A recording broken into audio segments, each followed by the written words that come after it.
career titles, 2 Grand Slam championships, 2 Masters Series shields, 1 Davis Cup crown, a semifinal berth in every major.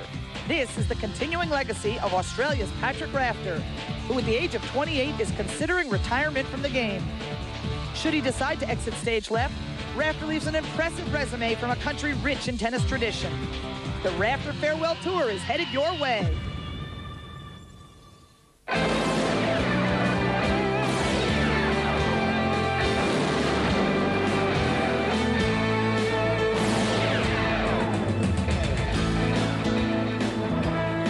Debilitating heat continues in the Midwestern portion of the United States. The only relief could be a predicted thunderstorm sometime this afternoon as we welcome you to round of 16 action at the Tennis Masters Series Cincinnati.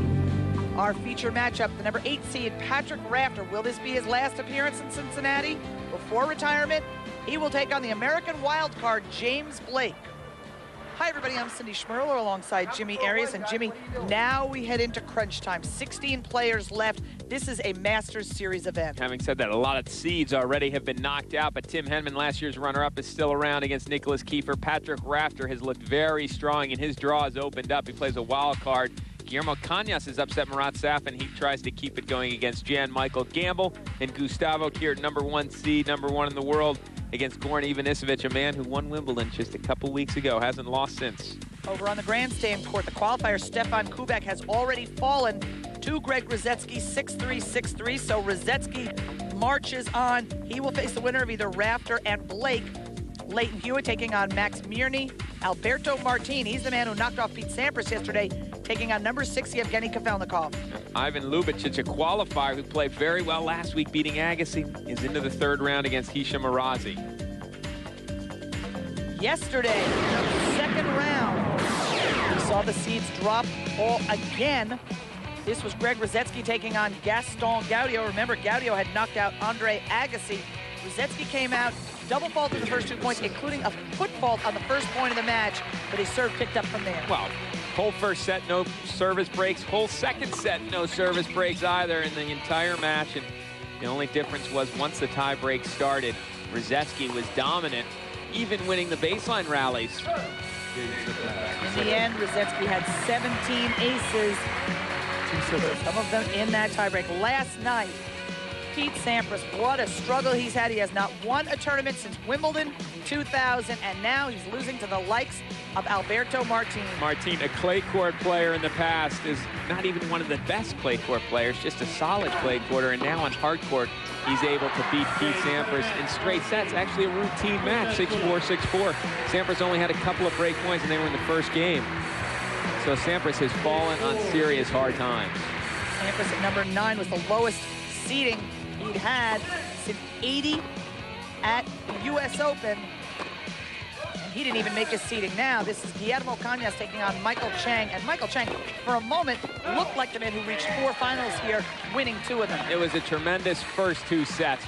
Quite a battle. They split them both, and then Chang started to tire right at this point. 2 serving 3. And Chang, suddenly his feet just weren't there any longer, and that was it for him because Cañas controlled things from that point on. Here's Chang serving down match point at 5-2. And this was a grueling affair from the baseline, a long, long match, a lot of tough points. Guillermo Cañas, the younger of the 2 men, comes through. Guillermo Cañas marches on. He faces Jan-Michael Gamble. Other day 3 results, Patrick Rafter over Xavier Malisse. He has been rolling through this draw. James Blake earning the right to face Rafter with an upset of the number 10 seed Arnaud Clément. Goran Ivanisevic continues to play well over Nicolas Escudé in straight sets. And Max Mirny, what a surprising score against Andre Pavel. Pavel just come off winning Tennis Masters Series Montreal.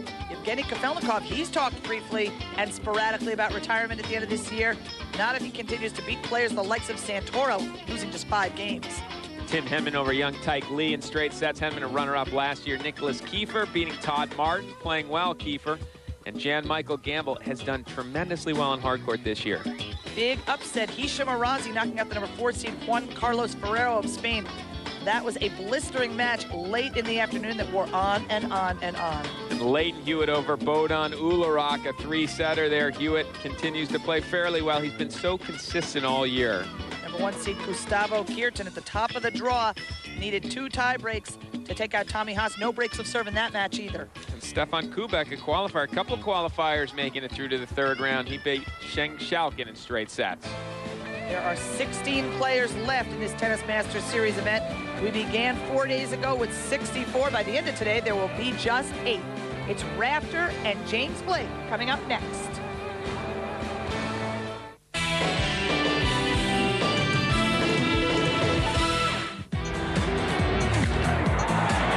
So Sky to right center. Brady Anderson's got to come on toward the diamond and put it away. Throw behind the runner and got Alex Rodriguez. Charles looked over the shot, seemed like an eternity, and gone with a wedge, try to skip it in the bank. Pretty cool. That's the shot of the week. That's the shot of the year. 1st of October. Donovan has 3. He has 4. It's time. A very difficult par 4 playing back into the wind today. Oh, that's a great shot. Oh, what a great shot. Hitting Mabel eye. Wow. You just never know when they're going in, do you? Clouds hover overhead, a harbinger of storms to come. Could be pretty stormy if James Blake can take out Patrick Rafter. This is the stadium court at the ATP Tennis Center just outside Cincinnati. Greg Rosetsky has already reached the quarterfinals. First man to do so, he will face the winner between Rafter and Blake. Rosetsky playing well this week, serving well, but he's going to have his hands full, presumably with Patrick Rafter, although Rafter does have to beat the wild card, James Blake. But what an upset that would be if Blake somehow managed to beat Rafter. This is Blake's first time ever in a Tennis Masters Series event. He's more of a challenger type player. James Blake in the first round beat Julien Bouter, and then the upset of Arnaud Clément yesterday. Jimmy, have we seen upsets particularly because of the debilitating conditions with the heat? That certainly helps, because if you lose a first set, you're going to be a little tired. Here's the rest of this section of the draw. Leighton Hewitt against Max Mirny. Mirny upsetting Andre Pavel. And Ivan Lubicic, a qualifier against Hisham Arazi. The seeds are all gone. The draw is wide open here for Leighton Hewitt to meet Patrick Rafter, really, in the semifinals. Lubicic beat Franco Scolari in the first round, and then Carlos Moya. Hewitt keeps marching on. He has dropped 1 set in these championships. That was to Bodan Ularov. Patrick Rafter meets James Blake for the first time on court when we come back. ESPN presents Play Like the Pros. A common mistake for a one-handed backhand is a tendency to open up too soon. Now, the way to correct this problem is to keep your non-dominant hand behind you longer so that you can stay with the ball. That way you can stay turned sideways and you can stay with the ball longer. 10,000 people can sit and watch tennis from the stadium court at the ATP Tennis Center. 5,000 can watch from the grandstand. 7 other courts around the ground. There is much action on this very busy Thursday afternoon. Already, Greg Rosetsky has taken out Stefan Kubek 6-3, 6-3. He is at the bottom section of the draw where Andre Agassi has gone home. Rosetsky unseated here. He's been a U.S. Open finalist. You look at the seeds, Jimmy, they are all gone. Well, some of the top 8 are still around. You've got Gustavo Kirten, Hewitt, Kafelnikov, Henman, and Rafter around, but 2, 3, and 4 out early. Agassi, Safin, that's happened the last 2 weeks in a row. And Juan Carlos Ferreira surprised in the second round in a tough marathon against Hisham Arazi, where Arazi was cramping up at the end. Pete Sampras seems to be gone early most tournaments, and now he's not even in the top 8 seeds any longer. He's gone in the second round. Clement, Enquist, Johansson out in the first round. Enquist, the defending champion. Carlos Moya, second round, and Ferrer Herbati, first round casualties. And look at Goran Ivanisevic, the only one of the bottom 8 seeds still alive. About a month ago, Ivanisevic would have been begging for an invite into these championships. In fact, he is a wild card here because the draw was done before, or the entries were done before Wimbledon, so his ranking wasn't high enough. He went from the bottom 100 in the world to up to number 14, where he is seated here. What a run for Goran Ivanisevic, and he continues to play. Well, he made that run in just one event at Wimbledon. What a move. If you're going to win a tournament, that's the one to win. And so he's now suddenly seated in the big events. What a break for Ivanisevic, and he keeps it going.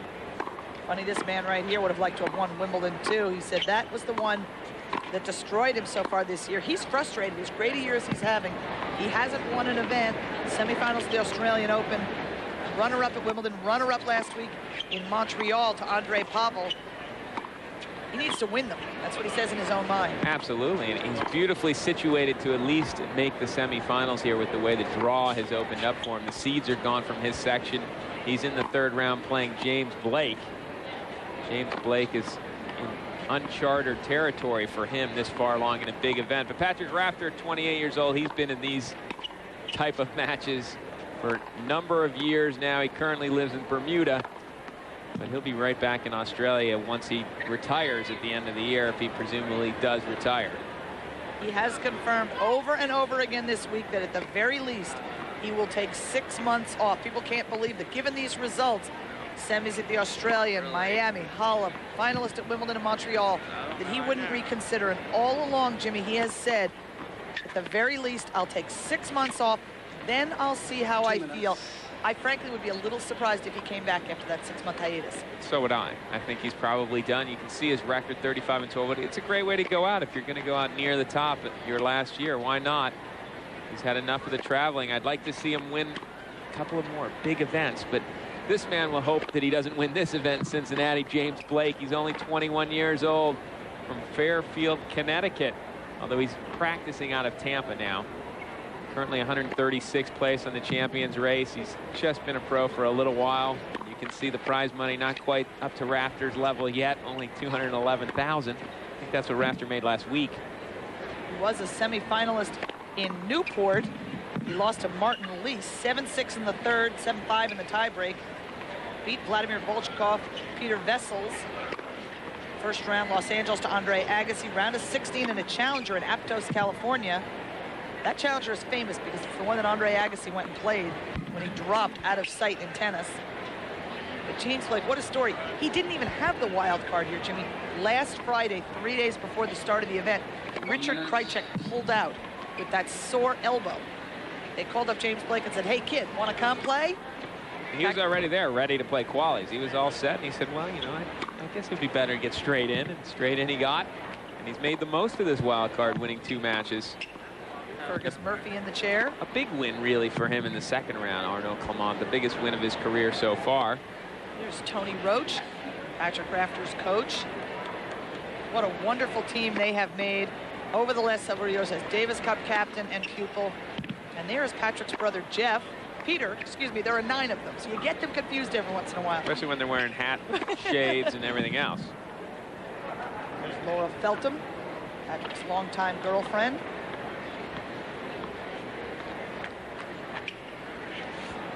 Laura, a swimsuit model back in Australia. Jimmy, when you spend a little bit of time with any of the Rafter clan, you know why Patrick is as great a guy as he is and why he's been talking retirement as he has.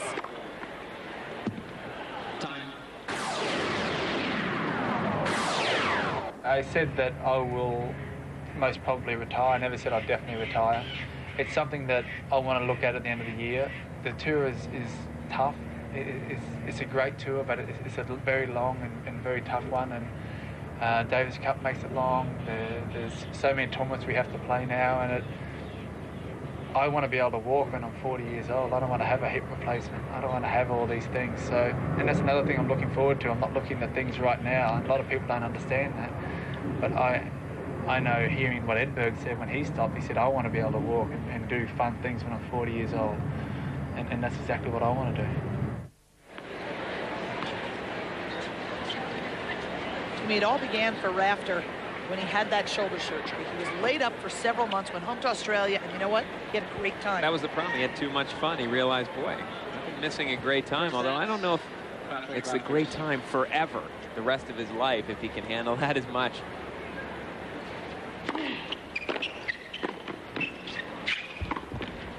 Well, it doesn't look like James Blake is all that uptight to start this match. He's not known for his tremendous ground strokes by any stretch of the imagination. More of a serve, big serve. Rafter doesn't know what to expect. He said he's seen very little of Blake. He said, if I remember right, he's got a good serve. That's about all I know.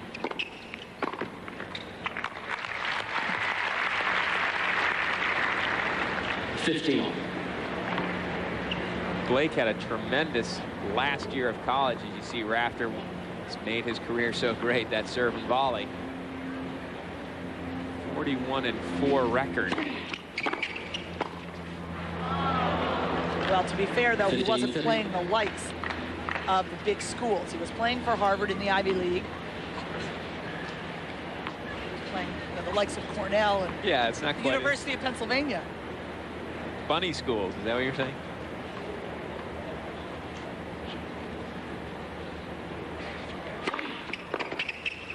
I didn't know Pennsylvania actually counted as an Ivy League school. It does when you haven't gone to college. James Blake was ranked #1 collegiately in 1999.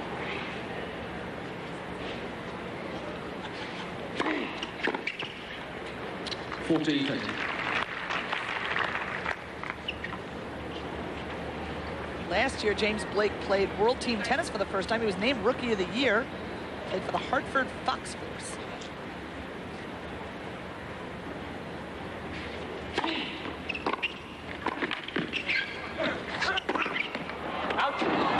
Well, Blake is going to have to learn right away that you can't expect to hit a clean winner return against Rafter. He hit that return and posed for a minute. He thought he had gotten it by Rafter and then had to take off for the sprint. Rafter holds serve in the first game.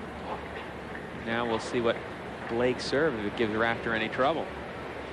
Blake made his Grand Slam debut at the U.S. Open in 1999. He earned that by virtue of his results in college, was given a wild card. Lost to Chris Woodruff of the United States, another former collegiate champion, in 3 sets, 6-2, 6-2, 6-1, on just 5 games. He's got an older brother, Thomas, plays some doubles with him. In fact, they won a challenger a couple of years ago in Illinois.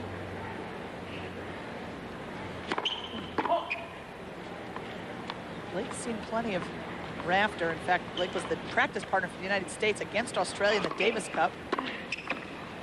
15. That was the centennial match at the Longwood Cricket Club, summer of '99.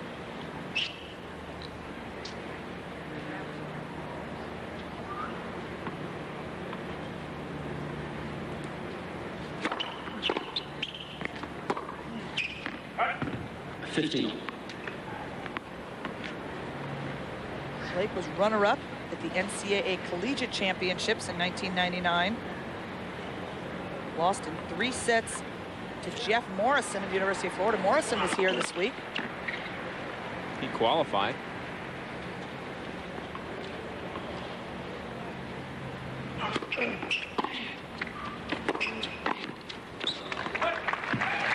Morrison did qualify, then he lost to Yuri Novak in the first round. 15. Very nice play from Blake. This is one of the things Rafter said before the match, not knowing his opponent. He said, I'll try chipping and charging to the backhand. If I get past, okay. I'll try it to the other side. He's just not sure. He said that the beginning of the match is difficult against an unknown player because you don't know exactly how to attack, which ways are the best. That's certainly never the best, to push a forehand long. Blake was in the final of the NCAA championships. Had he won it, he would have been the first player from Harvard to win the collegiate championship since 1960. He was also trying to join Arthur Ashe as the only African-American man to win the collegiate championships. 14-30. Serve and volley, but look at how far behind the service line Blake is for that first volley. If you're going to serve and volley, you've got to take your lessons from Rafter. Get in as quick as you can.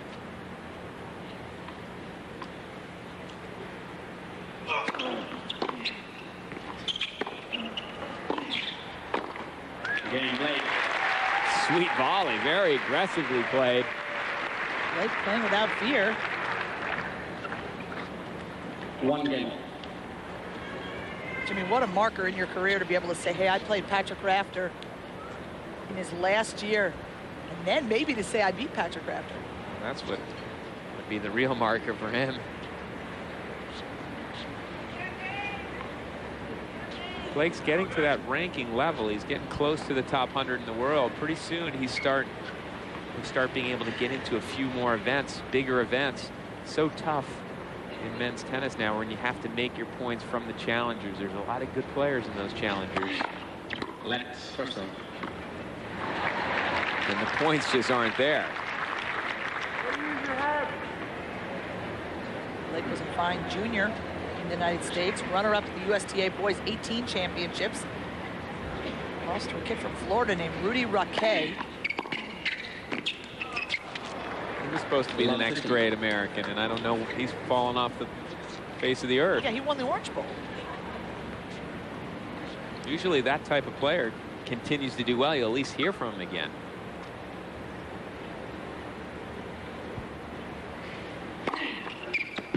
$15 all. In all.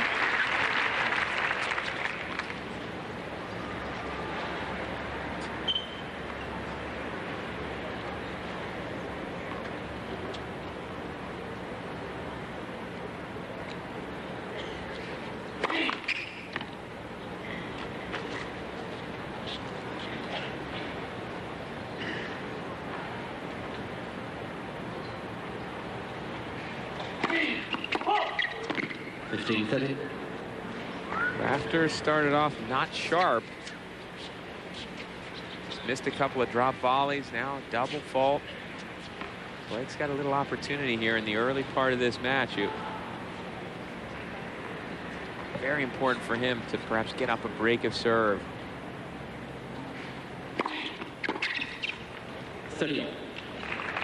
Serve there by Rafter.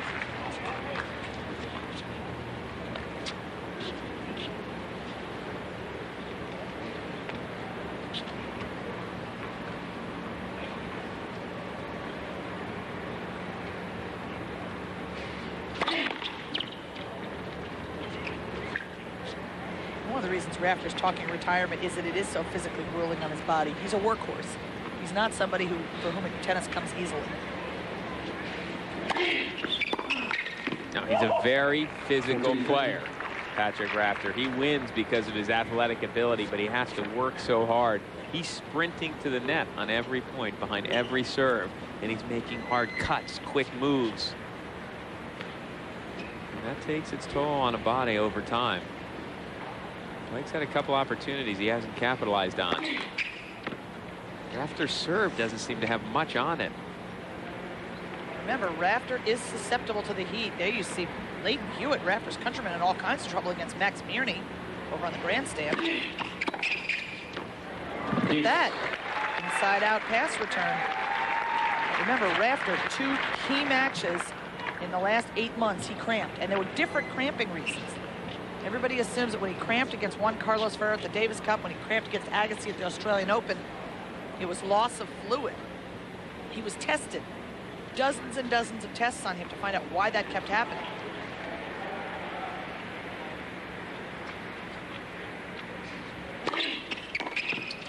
Advantage Rafter. Finally, it was determined that the Ferrero was more out of energy loss. He'd been out cheering through that whole Ferrero-Hewitt match. I mean, the whole previous match involving Leighton Hewitt and Alex Correia. And he was screaming his lungs out. And he just got himself too hyped up. He zapped himself of energy. The Agassi was the conditions, and those conditions are not entirely unlike the ones they're playing in today. Except it was 3 out of 5 sets. This is only 2 out of 3.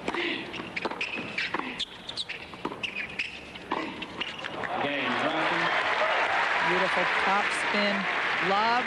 He brings down the high backhand volley. Rafter is on serve with James Blake. Get ready for a wild ride this August with a never-before-seen assortment of sordid schemes and outrageous affairs as we present our premiere season of Dirty Tricks. A scintillating collection of explosive comedy that'll put a spring in your step. 6 jilted wives decide to live it up behind closed doors. Forbidden encounters and blackmail abound in the Greek comedy Female Company. I do not negotiate. When a man past his prime attracts 3 beautiful ladies, he's beside himself. France dishes up a confusing comedy in God's Got My Number. And a friend in need is a friend indeed, but a friend who's dead leads to big, big trouble. It's an international mission of revenge, Russian style, in the explosive Brother 2. So prepare yourself for our international feast of indecent adventures premiering this August, only on World Movies. Are you ready?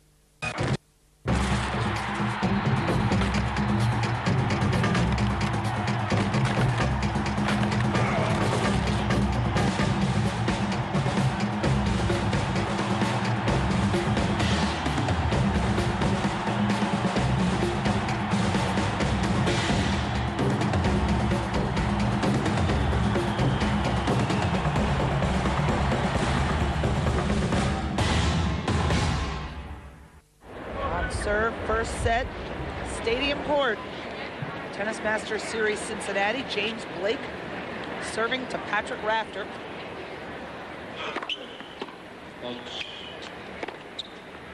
Overrule, not that immediate. Took a little while for that overrule to happen.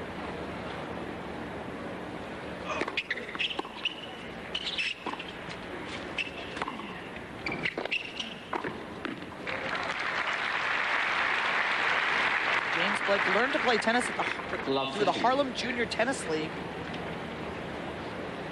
He played their clinics. His brother's also a pretty good player, Thomas Blake. He teamed with Thomas at Harvard and in the juniors. Oh, that's good. 15. Thomas was also an All-American at Harvard. He's got 3 half-brothers, 1 half-sister.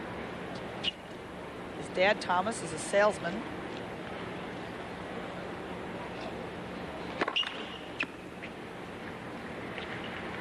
That Harlem Junior Tennis League, by the way, is open to kids. Get them off the street, but you have to have a C grade point average or better.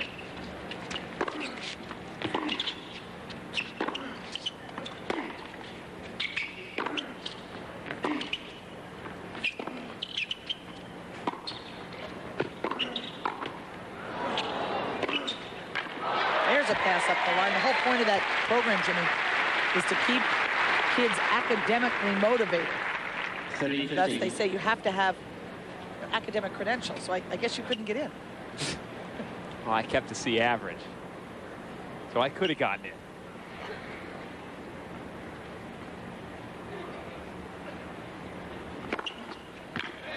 $14-15.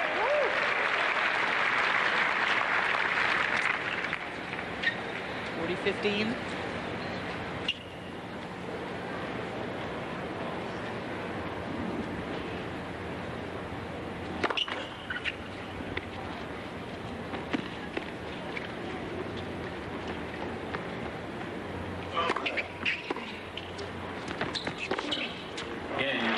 Two huge passes from Blake.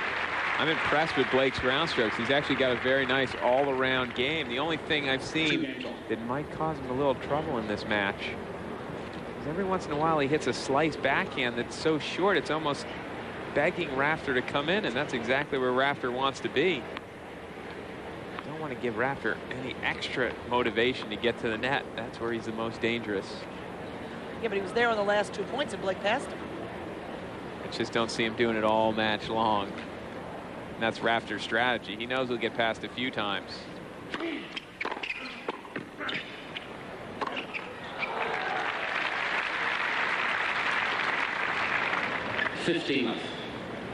Rafter's serve doesn't seem to have much movement on it today, and Blake is, that's a great return. I mean, Rafter's forced to come up with some tough low volleys. I know he is capable of doing that, but his serve usually has a little more bite on it than we've seen today. Remember, he has had shoulder problems, including surgery. Again, the conditions are heavy. Out. 39. When Rafter was having all those problems with cramping, he got hundreds of emails, his brother said. All these crazy rituals and remedies and all the things that he should be doing to get rid of his cramping.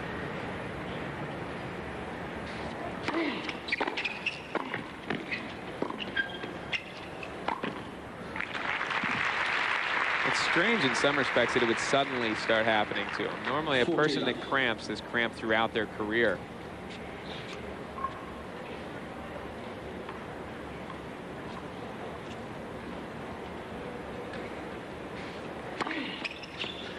Rafter. He's out wide for Rafter and a love hold. Patrick Rafter looking to win the Tennis Masters Series event here in Cincinnati. A moment with Jaime Moreno.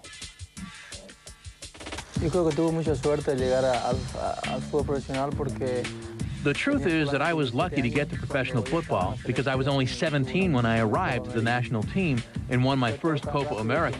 Everything happened so fast that I didn't believe it myself. I think I was very lucky, but my luck was full of hard work and sacrifice. A mi suerte también ayudando con todo mi trabajo, mi sacrificio. The Kart FedEx Championship season races on as the teams head to Lexington, Ohio. The 13 turns of the Mid-Ohio Sports Car Course is the challenge for the best open-wheel drivers in the world. The teams head into the August stretch with Sweden's Kenny Brack leading the pack. So sit back, strap in, and go, go, go. The Miller Lite 200, live Monday on ESPN, the worldwide leader in sports.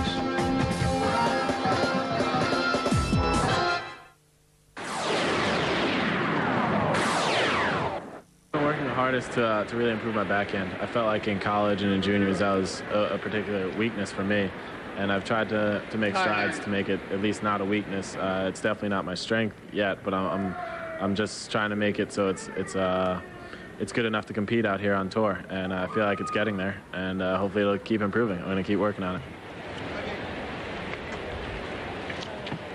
It's James Blake on his weaknesses.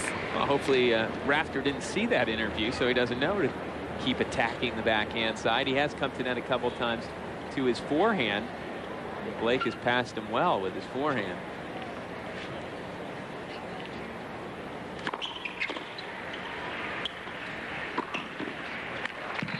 See why this young man went to Harvard. Very thoughtful, intelligent.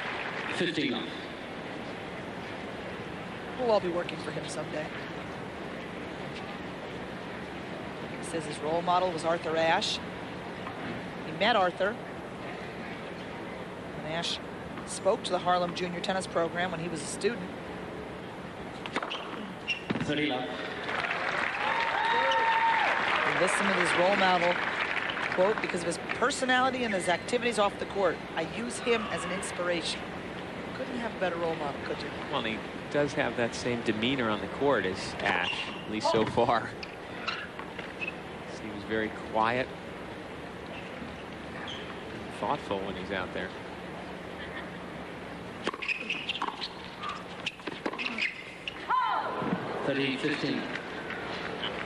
Well, the problem in this match for Blake is his second serve doesn't seem to have quite enough to bother Rafter. Rafter's made a few weak returns when he's chipped in charge, but if he gets a hold of a couple, gets into the backhand, Blake's going to have trouble passing over and over from that side. 14-15.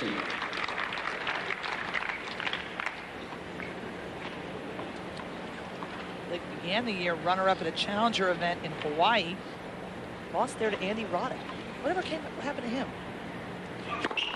That's done okay. First off. We had all the young Americans heading off to Waikoloa, Hawaii for that challenger event. Roddick, the Bryan brothers.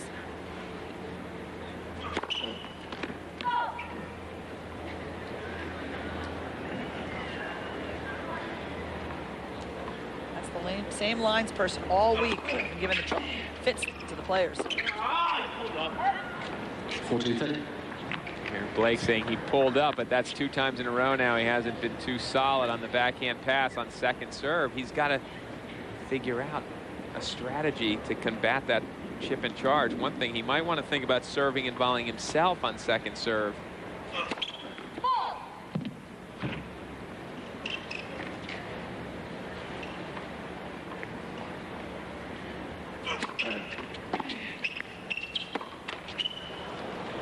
Yes.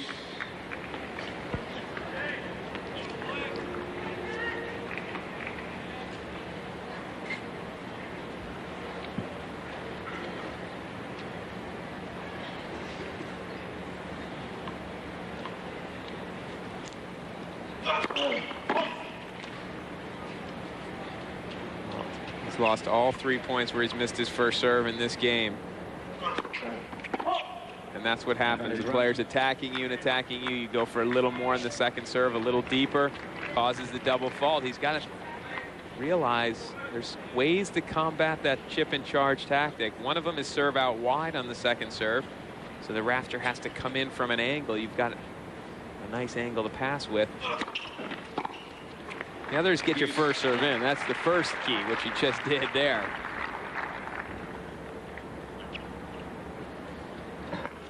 And the third play is serve and volley yourself. Force Rafter to think about it. He's going to then have to make a very aggressive chip.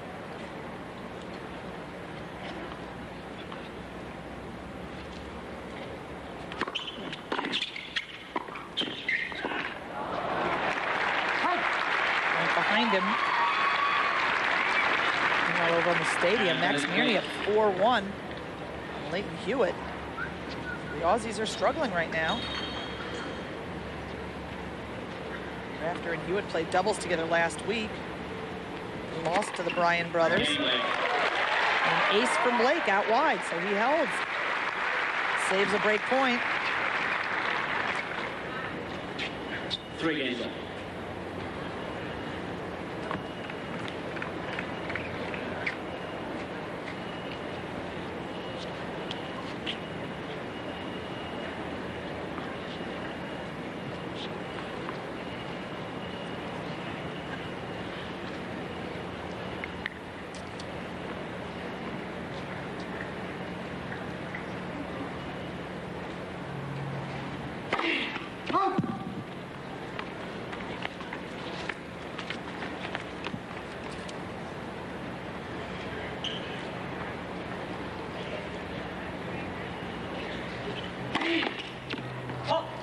Love 15.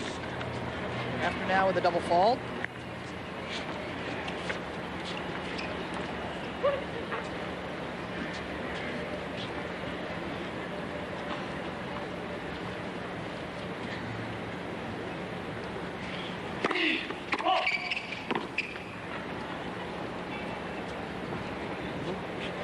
Frustration from Rafter because he doesn't have the same, like 106 mile an hour on his serve. Every serve's been in that range. He's played a lot of tennis. He has. Well, he was in the finals last week. It's been hot, humid conditions. Last week in Montreal, Rafter seemed to play every match at night other than the final, so he wasn't really used to these conditions either, this hot, this much of heat and humidity. These are the worst possible conditions for him. Some bodies handle it better than others. Sampras doesn't handle it well. Rafter doesn't handle it well. Rafter has had a pretty nice run here. He hasn't had really a difficult of a match, especially a second round match, 6-love, 6-3 for Xavier Malisse. He had almost a walk through the park yesterday. No jaunt today.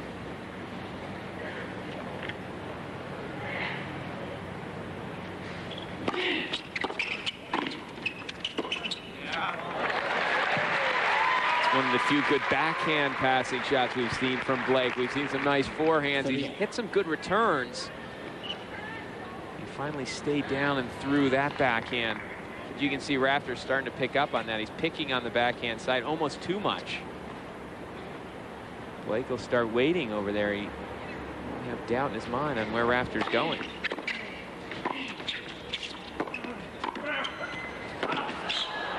Oh!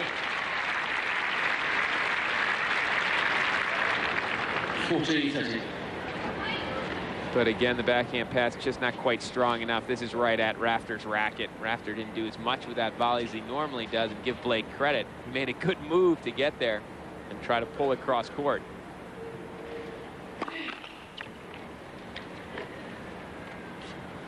Mirny up 5-1 and serving for the first set. Mirny 6-1, 6-1 yesterday against Pavel. Now 5-1 against Leighton Hewitt. What a 3 sets. Game. Rafter, new ball, please. Rafter holds. He's not cruising. McNerney maybe, but Rafter is on serve with James Blake on the stadium.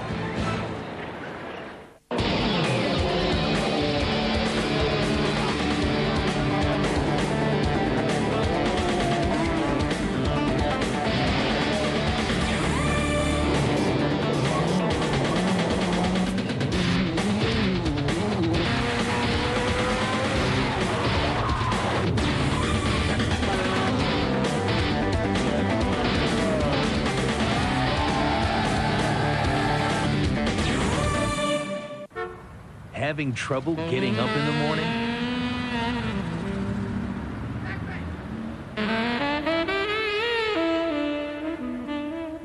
Wake up with Corey Everson's Gotta Sweat.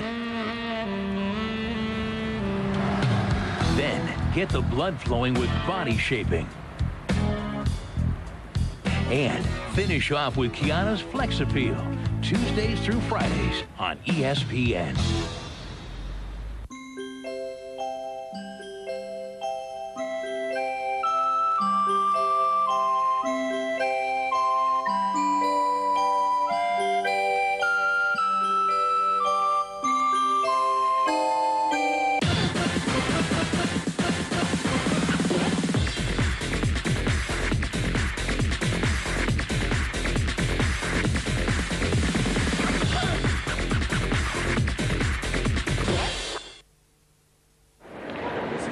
Stadium Court, the ATP Tennis Center, Kings Island Amusement Park. It's just a bridge walk away. There's no amusement now for Rafter and James Blake. They're on serve. And one break point, it was saved by Blake. 15.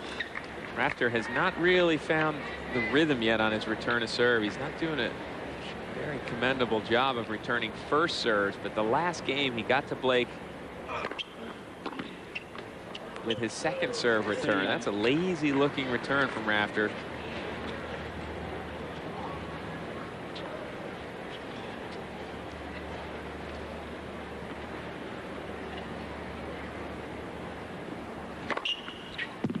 $40.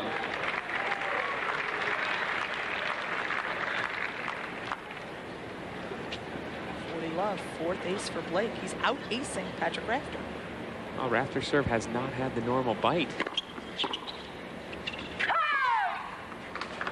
By the way, Blake's serve hasn't looked that huge. There's a 114-mile-an-hour serve. He's hit some 120. That's not a huge serve in today's game. Rafter's just not sharp so far in this match. He's not serving with his normal intensity, and his return has been off. The operative words there would be in today's game. No, that's scary true. to think that, you know, now we're measuring serves by you the got to be likes of Andy 130. Roddick. Yeah, you've got to be 130 to 140 to start scaring anyone. How big did Eric Carita serve? He was one of those big John Sodry. Eric Carita actually had a 140-mile-an-hour serve that I saw him clocking. They were trying to get him to say he could serve 140 miles an hour for a print ad that Prince was doing for him, and he did reach 140. Unfortunately, Carita never really wanted to practice, and then eventually caught up to him.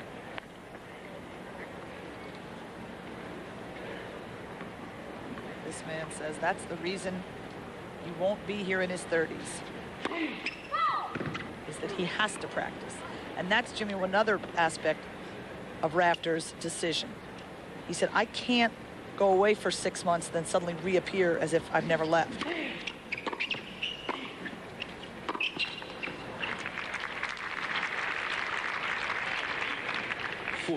Although it seems like he's got his game so well structured and mapped out that he probably doesn't need as much practice as he thinks he does any longer. I think he could volley in his sleep.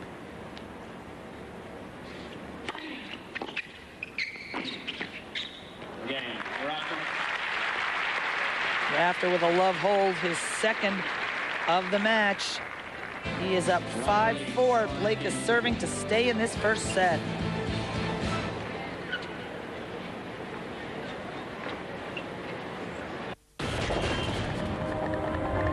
Gilles de Ferran, the 2000 Kart FedEx champion. By the length of his car, he beat out the best drivers in the world to capture his crown. He returns to the track a marked man as the defending champion. Racing's finest, Gilles de Ferran, one of the pillars of ESPN.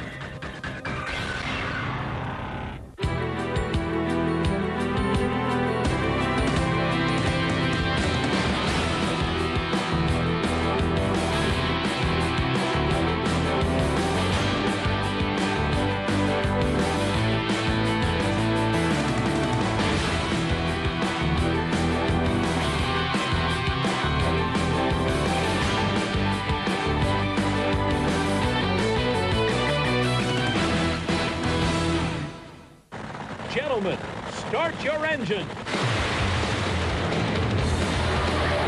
ESPN brings you the fastest quarter mile in sports.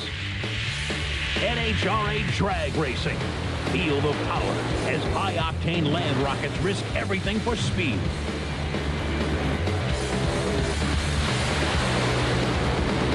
The hot rods are on ESPN, your home for motorsport.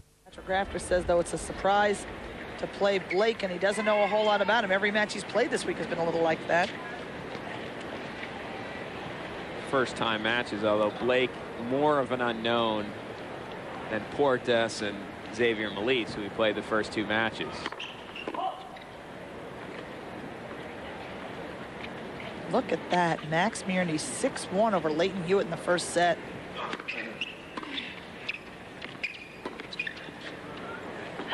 What's funny is it's not as easy as it looks. There's another backhand pass attempt, that time a topspin lob. If he misses, if Blake misses first serves, he's in trouble in this game, serving to stay in the set. Rafter is just going to bore in on that weakness. About 15. First.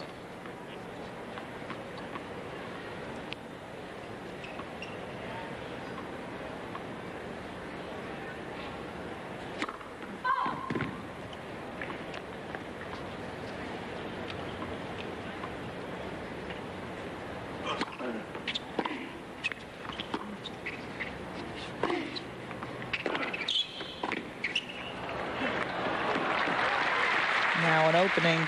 Interesting, Jimmy Rafter was asked yesterday, does he go around the locker room and ask people about somebody like James Blake? And he joked, said, yeah, sure, I'll go up to Todd Martin and ask him what he's like. He said, no, you don't, out of respect, go up to someone from your opponent's country. You have to ask a friend of yours, somebody you're really close to. He said he could go up to Leighton Hewitt, who's a kid, and ask him maybe if he's ever played with him or practiced with him. But he can't go up to any Americans.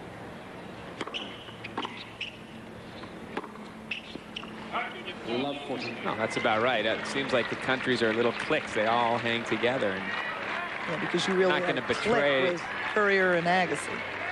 Triple set point.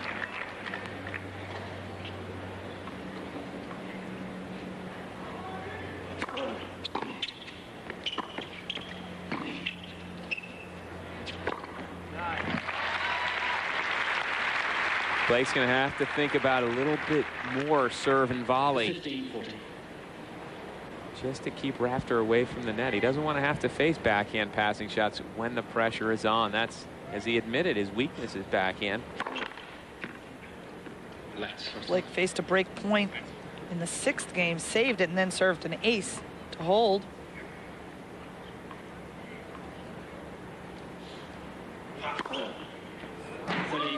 Well, he served awfully well so far in break points. Speaking of aces,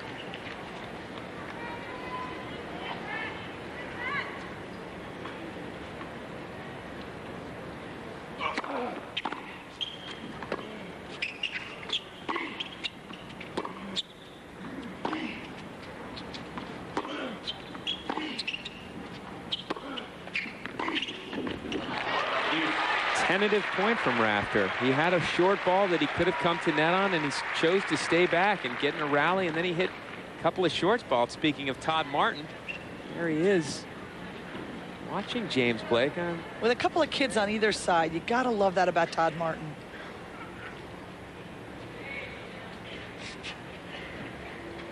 He's a wonderful ambassador for this game.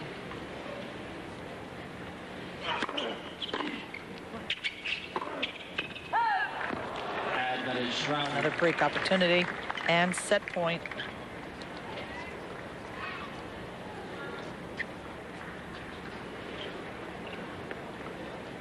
Martin, 31 years old. He's got to be thinking about the end. Well, he's injured so often as well. Lost here to Nicholas Kiefer. That's 4 break and set points that Blake saved. He's gotten a first serve in every single time. Controlling things with his forehand. Rafter's a little bit tentative.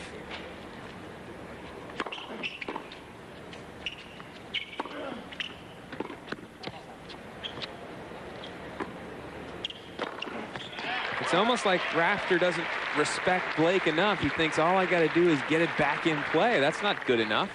He's going to have to play his game aggressive and get to the net. Did you see what he did there?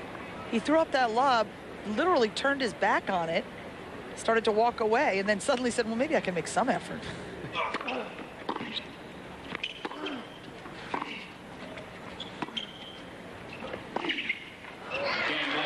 And a very meager forehand into the middle of the net gives Blake the hold of serve.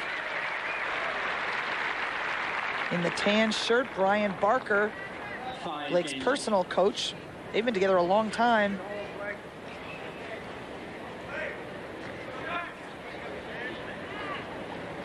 Since he was 10 years old, and that's Todd Martin. Doubles partner watching.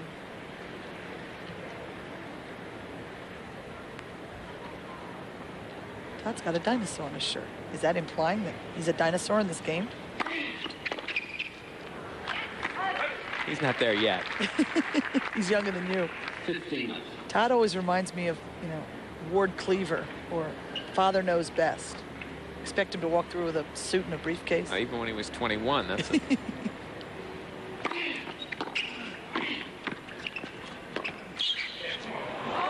Look at that top spin lob.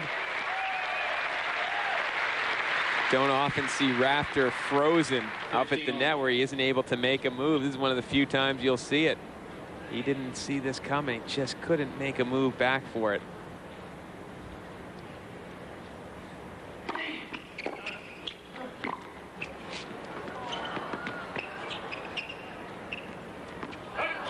Something, Jimmy, you get a sense that one of these men really wants it and the other one...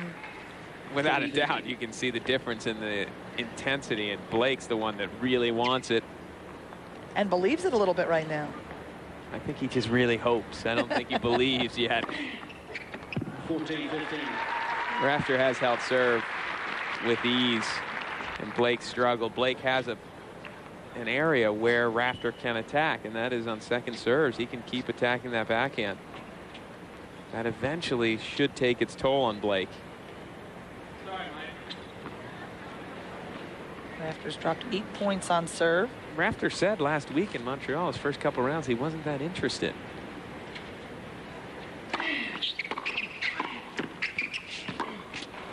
Well, he's interested right now. He's interested in getting off the court, but only if he can do so with a victory. Rafter's up 6-5 first set. Blake serving to try to force the tiebreak.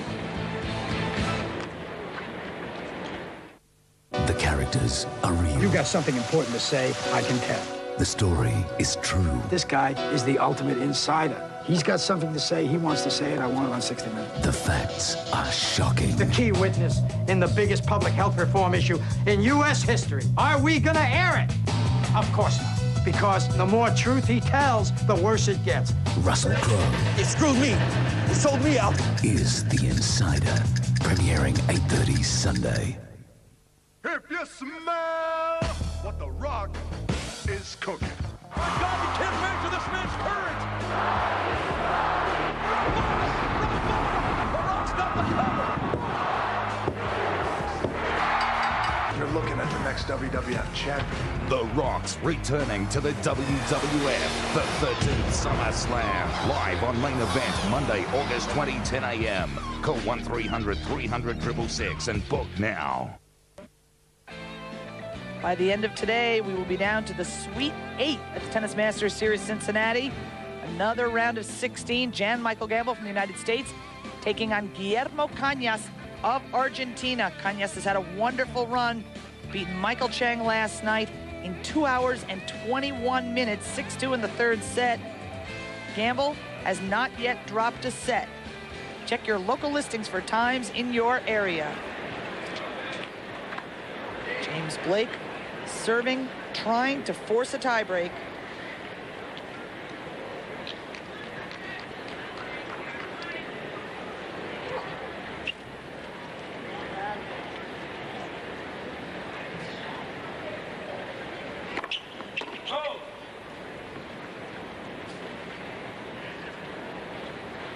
Blake playing doubles with Todd Martin. They'll take on the Bryan brothers from the United States.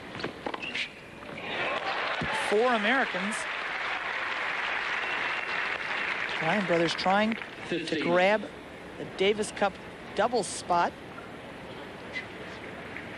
U.S. captain Patrick McEnroe saying he likes to go with youth, but Donald Johnson and Jared Palmer are the Wimbledon champions.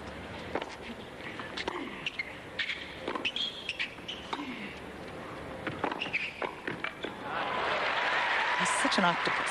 The arm just sort of slips out. That's why I said it's so seldom that you see him frozen up at the net. He always makes a move. He almost always seems to be in the right area, going in the right direction.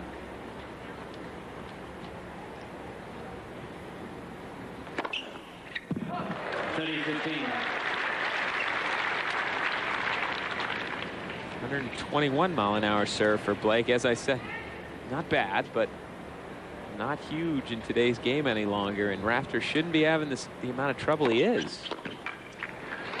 That serve only 110. 14-15. Rafter's just a little sluggish today, a little off, and it's given this man James Blake a real opportunity for a huge upset.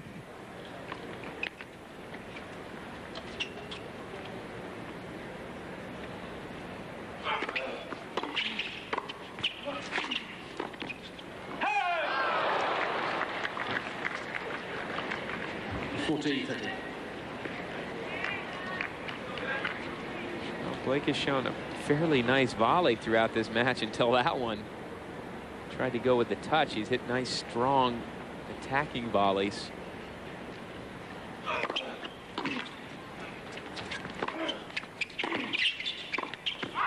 Two bad volleys in a row for Blake. This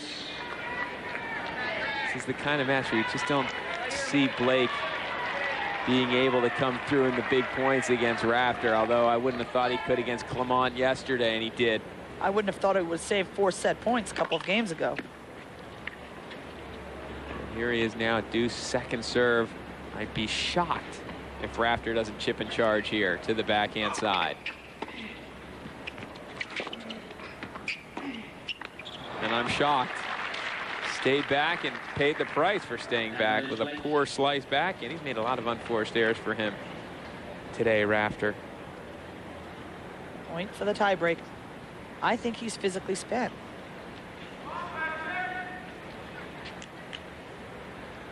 As you say, he looked a little bit disinterested last week. He's physically tired. He's mentally tired. He said it. Yeah. He said, I'm not, first couple matches, I wasn't that interested in. Now that the draw's wide open, I am.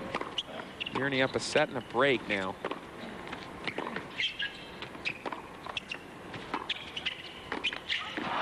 Oh, Blake has played the points correctly, had the volleys to finish things off, has missed now 3 times. Jimmy Rafter's not unlike Sampras and Agassi, who would say the tournament really for them starts in the quarterfinals. You got to get to the quarterfinals, and he has been doing it. Let's not take that away from him. But he's making things a little more difficult today than he needs to. Not a lot of energy and effort from Rafter, and this is the only time I've ever seen Rafter like this. James Blake with one more chance to force the tiebreak against Patrick Rafter. This is the Tennis Masters Series Cincinnati.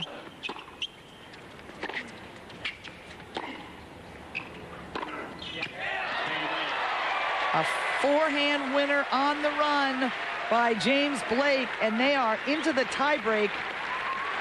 on stadium court.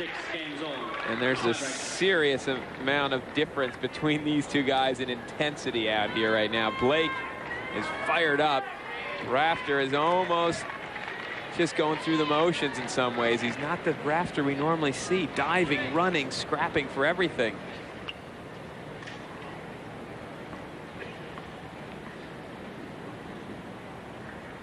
This is a round of 16 match at the Tennis Masters Series Cincinnati. Cindy Schmirler along with Jimmy Arias, and this is something I will miss, and that is the sorry mate. Yeah, he says that in every match. He's got a lot of mates. Every match he's ever played, he's had at least one sorry mate where a bad ball toss stops him from serving. First point tie break.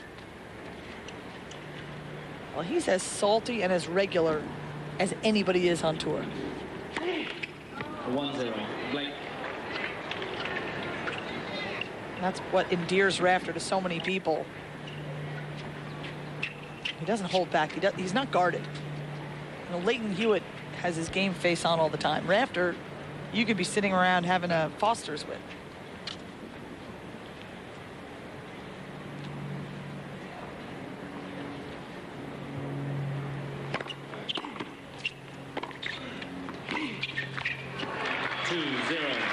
Hey, Rafter's made things far more difficult than they needed to be in this set. He's already had 4 set points. He has not played aggressively at all. He's let Blake into this set, and Blake's taking advantage. 2-0.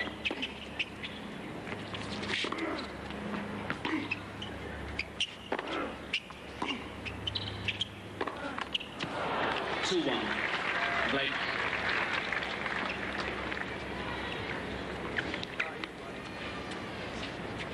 Take a look at the difference in this match. 13 winners only for Rafter. He's normally far higher than that with his serve and volley. To 22 for Blake.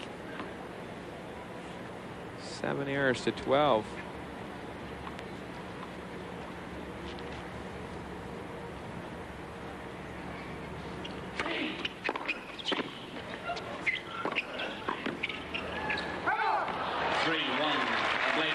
Rafter's not sharp up at the net. You'd normally see him make that volley. He doesn't have the same movement, the same intensity at the net. And I don't have the sense that he's going to show it, even in the second set if he loses this one. He might not. 48 minutes. 3-2. Unless Blake can help him out.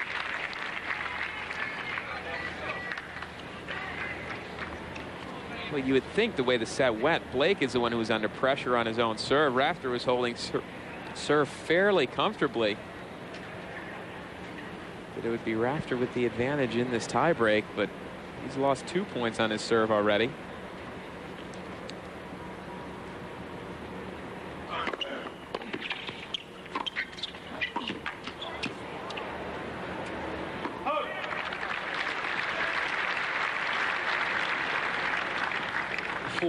Blake. Smart play from Blake, serve and volley. I like that idea. He keeps Rafter off the net. That's the most important thing. And Rafter just isn't moving that well yet today. Don't know if it'll get any better. A little after 2 o'clock local time. Heat of the day. Kids with Todd Martin have bailed out on him.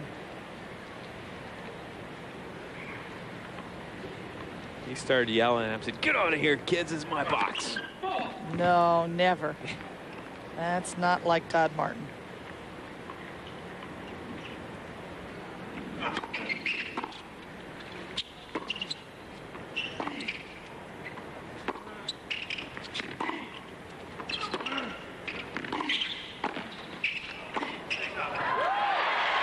Oh. Big point, big shot from Rafter, but again, why so tentative?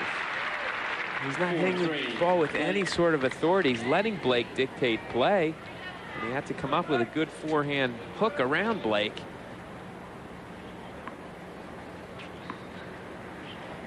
Blake shouldn't be unhappy. He played a nice point. He wanted to have a little more angle. That's what he was showing you on that volley.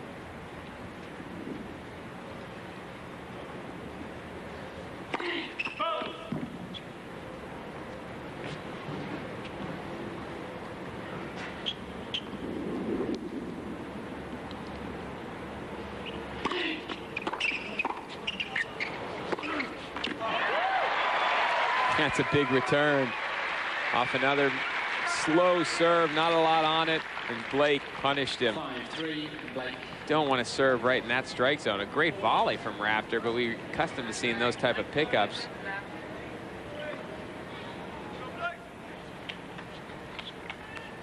Rafter's going to have to get fortunate here to win this set from this point.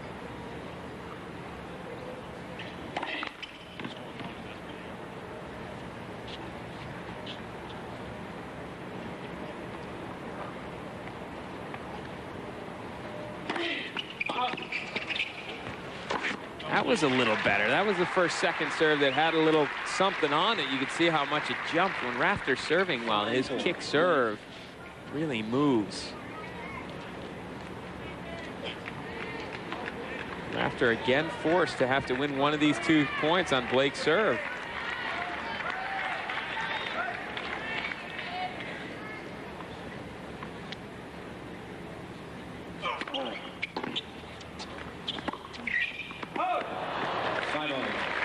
Just a little lack of experience from Blake. A couple of errors at the wrong times. That was a routine shot for him. It's the first time Rafter's drawn even in this tiebreak.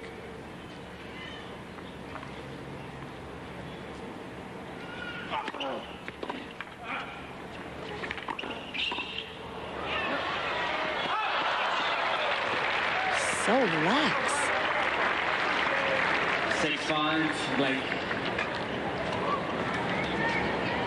No, Rafter just doesn't have it today. Doesn't have any energy at all, and I don't know how he's going to find some. We're still in the first set, and he's down set point.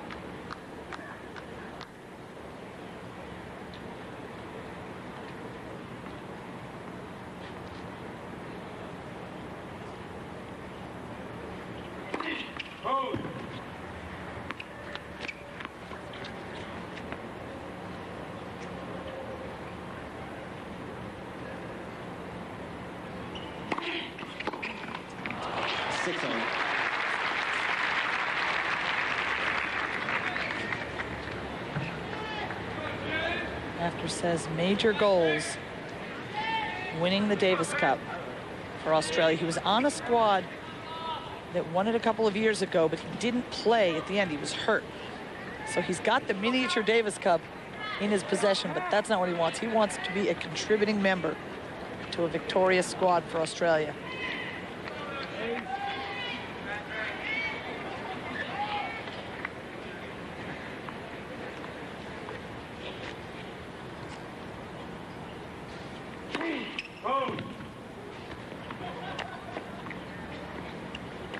Hewitt's broken back.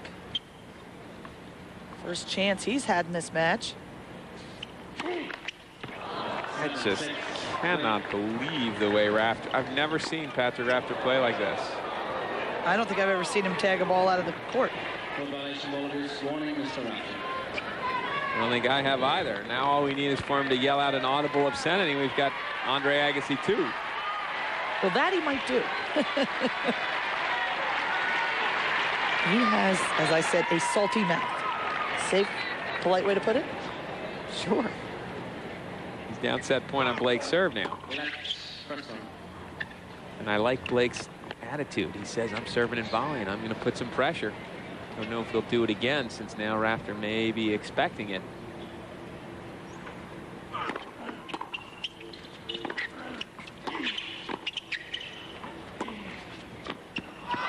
Oh, man. Not my racket. Oh, my. 7-all. Good first volley. This roller, not quite good enough. Blake was there, and he should have made that volley. But look at the way it sits on the top of the net. Could have rolled over. Oh. Didn't throw his racket with a lot of anger. Just sort of dropped it. Now, that was disbelief more than anything else, but you had to see the look on the face of the fan behind him. An older gentleman with the exact same expression that Blake had. Blake now faced with a second serve, and Rafter should chip in charge. I don't know if his energy will allow him to.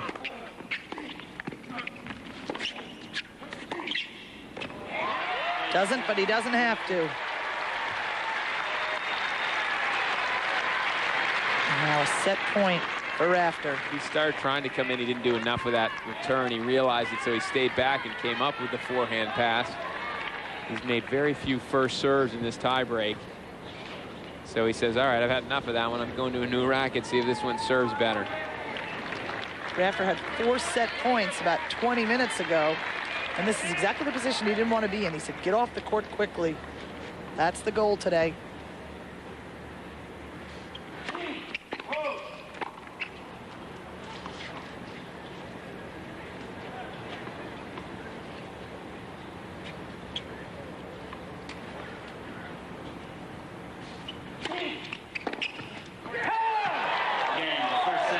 Forehand pass return just wide. A look of respect from Rafter to Blake, but it's Rafter who's got the first set.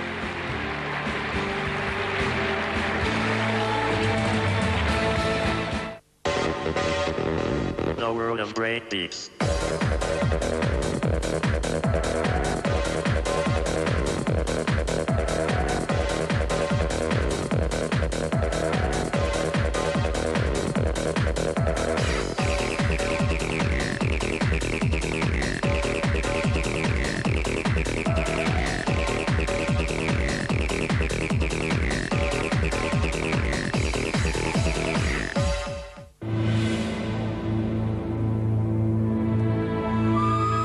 Experience the wonders of nature with ESPN's Photo Safari. Each week, seasoned guides track down the most elusive and dangerous creatures on Earth, forever capturing them on film. Get creative tips from expert photographers on how to improve your own wildlife shots. It's the thrill of the hunt. Photo Safari, only on ESPN. Most boys from Georgia dream about playing football. Not us. We chose a different path. College soccer at South Carolina, then on to a pro club in Chicago, New York, and now the U.S. national team. We chose right.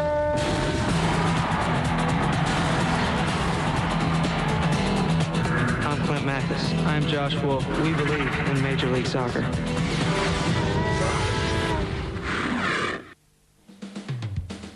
Hard court match leaders this year. Jan Michael Gamble, he's had a heck of a run, and he's still in these championships. Andre Agassi's had a good run, but he's out of here, and Leighton Hewitt may be well out of here as well. Patrick Rafter is on this list as well, 22-6, a very solid record this year. He's struggling today, however. Roger Federer out injured.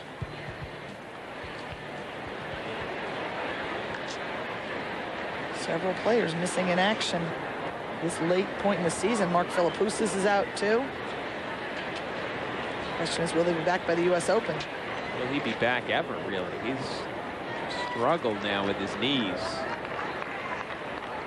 I don't know if you ever come back fully from all the injuries he's had there. Oh, Krajicek in the same boat.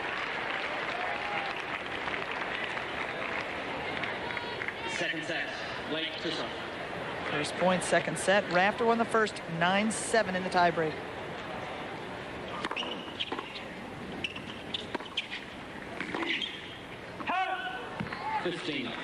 Blake has gotten tight a couple of times now. He's only been in this position against big name players a few times. He served for the second set against Agassi a couple of weeks ago in LA and lost that set.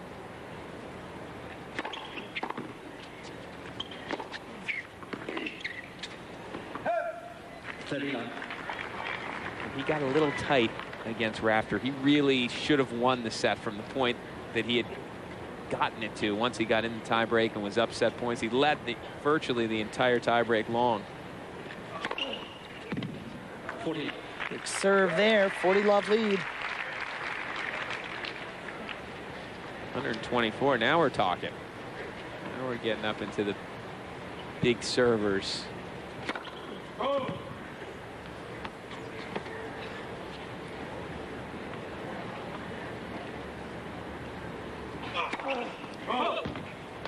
14-15. This is Rafter's 8th appearance in Cincinnati. Missed it last year with a sore shoulder. They played exactly 1 hour. 1999, he was runner-up to Pete Sampras.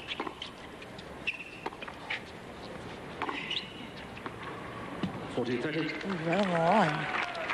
That year he beat Chang Kafelnikov. Didn't drop a set until the final. The year before, 98. Champion here. Beat Sampras 6-4 in the third. In that match, he lost the first set 6-1, won the second in a tiebreak. And then won it 6-4 in the third. 97, he lost to Pete Sampras in the round of 16. Deuce. Blake doing the smart thing, going to his towel. He's just thrown away a couple of points. Double fault, a bad forehand, one good forehand from Rafter. He's gotten this game back to deuce, and slight opening again for Rafter. He should be really pumped up to get a break and put this man away.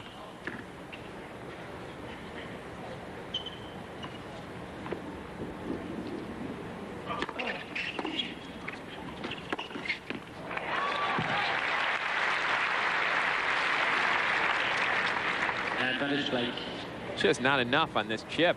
Sat there for Blake to wait all day, set up, pounded down the line, even had time to wait to see where Rafter would move.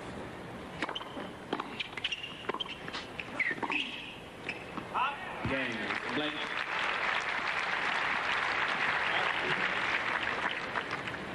First game. Blake holds, but it wasn't easy. Think you're racing around with these players? Try the Italian Summer Series. It's the TIM Cup, Juventus versus Inter Milan versus AC Milan. Join ESPN for the Italian Summer League as Juventus, Inter Milan, and AC Milan face off in a triangle tournament for the TIM Cup. Inter Milan is coached by former Valencia manager Hector Cooper. They hope to have Ronaldo back from a knee injury. Juventus are gearing up for the Champions League and Serie A action. They're led by Alessandro Del Piero.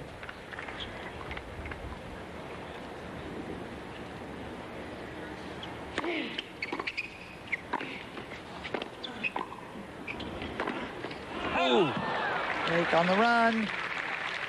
That was a big hold for him because you're up 40 love, suddenly it's deuce.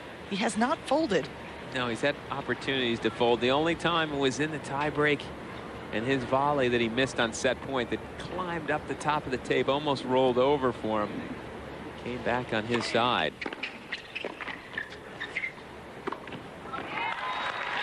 And Rafter is finding things difficult when he serves to Blake's forehand.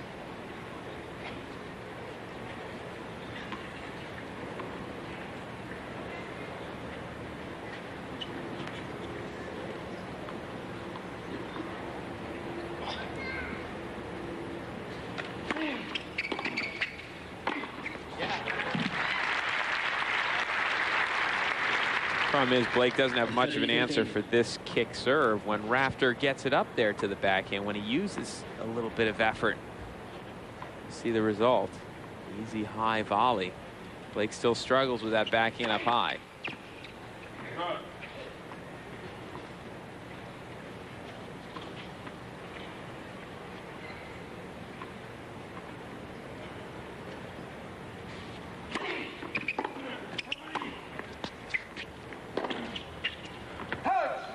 $40-15.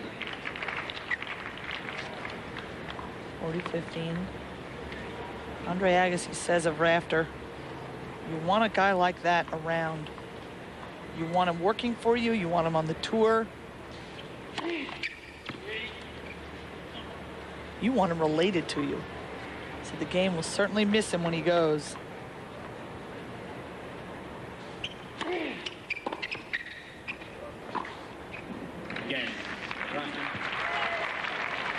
Blake was unsure of a call. I didn't hear anything. Nothing happened up here, James. James thought it was a let cord. And Rafter, acting as big brother, goes up to sort of talk to him about it a little bit. Second.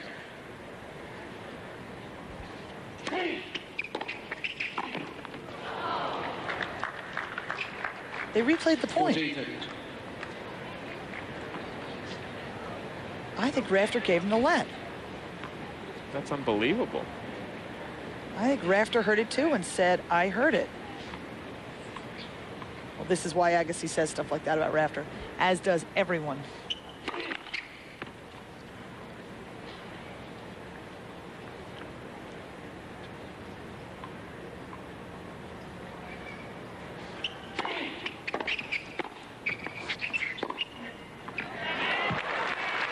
See how Rafter didn't move for that volley, for that second passing shot? That's just stuff you don't see from Rafter. A good first volley.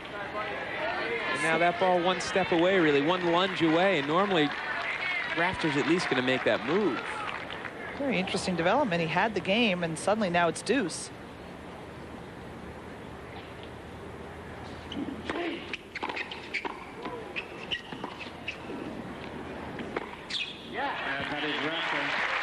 It's a good return, but Rafter doesn't mind pace.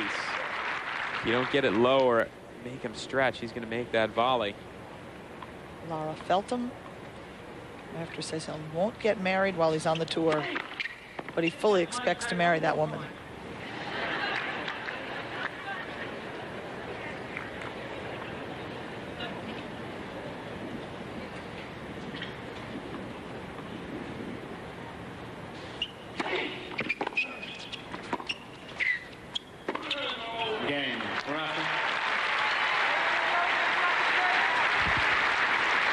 Rafter holds for 1-all.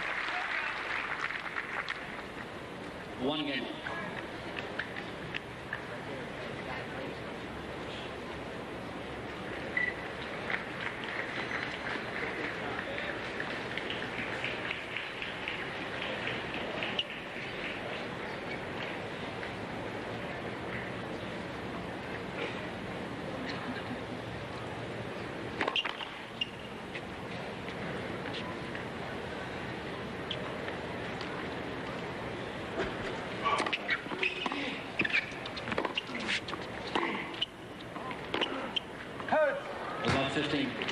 Honestly, Jimmy, you get the sense, kind of keep waiting for Blake to just sort of go away quietly at this point. You wait for Blake to go away or for Rafter to get a little bit pumped up, and I don't see it happening. I just expect Rafter to put on a show of athletic ability again, and we just haven't seen it from him today. Not the normal Rafter energy.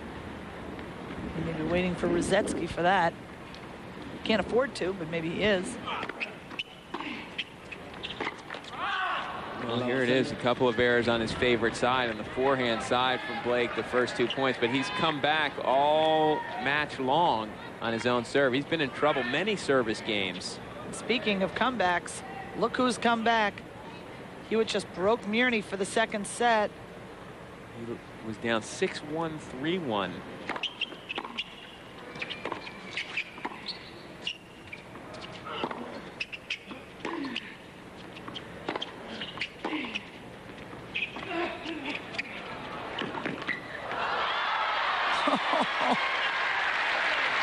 Well, he's doing exactly what he should do, and that is you just smile.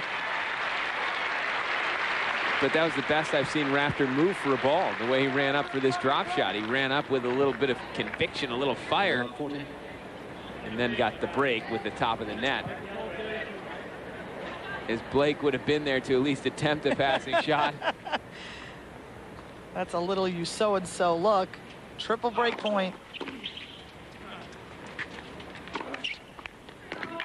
Well, Blake's been here before at Love 40 and come back, and it was when he was serving to stay in the first set. 15-4.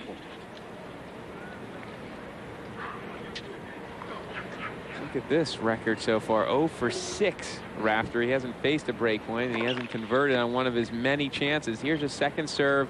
I keep expecting him to chip and charge. He keeps running back. I think he should chip and charge here. 30-40. Or else play lefty. That's what he just tried on that forehand. That's a heck of a lefty forehand. Well, there you go. That could be the answer. Can you hit that well, lefty? I don't know. I can't even hold the racket, lefty.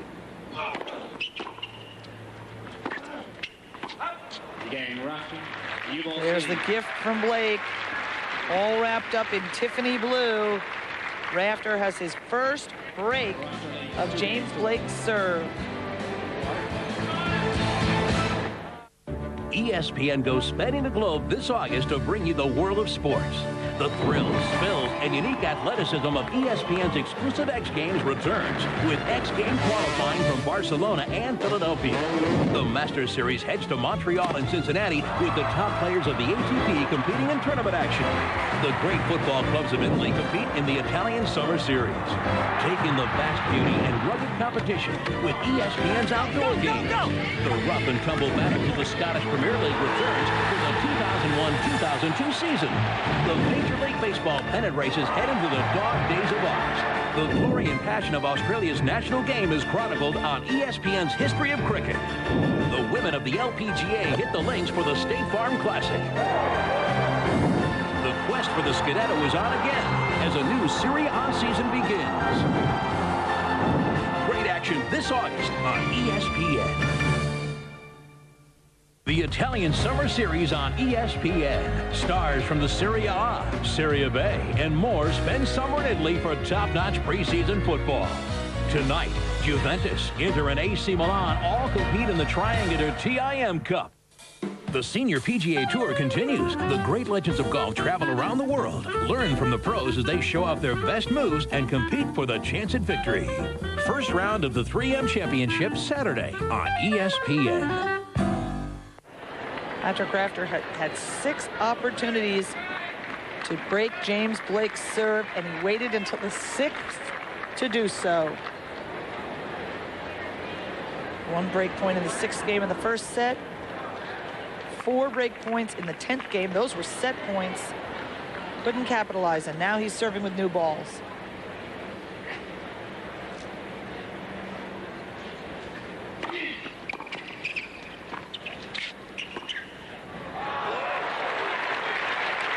Well, at least James Blake's having fun. You can say that. He's had a very exciting first set where he had those chances, and even the let cord, you saw him smile now with this backhand pass, which he knows is a little better than he normally does from that side. I have to correct myself. It was the 7th break point. He had that love 40 point as well that he couldn't capitalize on. I guess my counting won't get me into Harvard.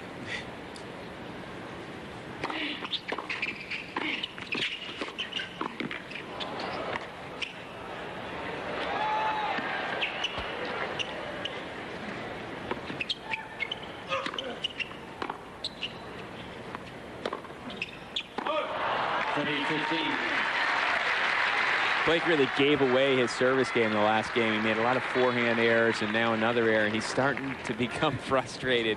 He's James unraveling. Blake.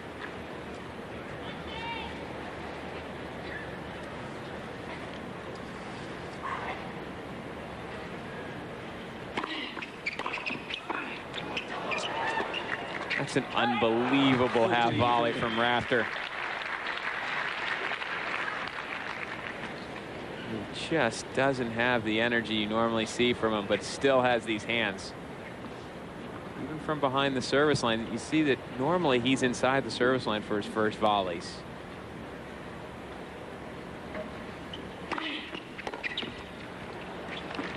Again, Rafter. Rafter holds.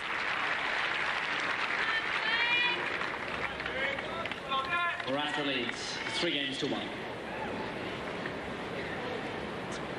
And now you get the sense that Rafter's going to do everything he can to lift the level and get this over with. You would think, but I don't know if he has anything.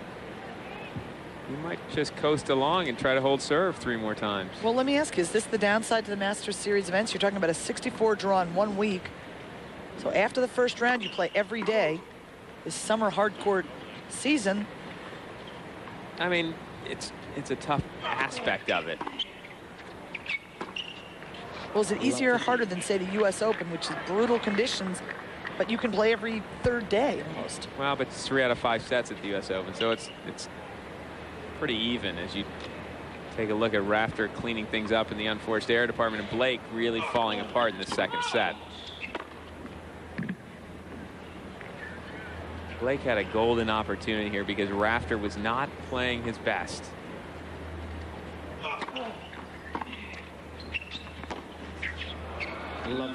But Blake's suddenly falling apart himself. James Blake, the wheels are falling off. His coach, Brian Barker, They've been together since he was 10 years old. Blake, a wild card here at the Masters Series Cincinnati, and he is into the third round. His best showing at a Tennis Masters Series event. He is taking on Patrick Rafter down a set and down a break. This is the ATP Tennis Center in Mason, Ohio, across the banks from the Ohio River.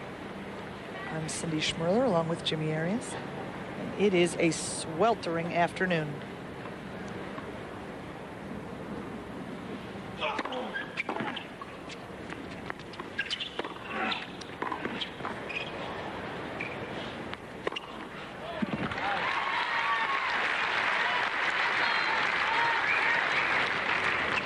Nice play from Blake. Rafter needs to really give whatever he's got for these couple of points. Try to secure that second break. Then he could coast. Use some energy here on this return. Chip in charge.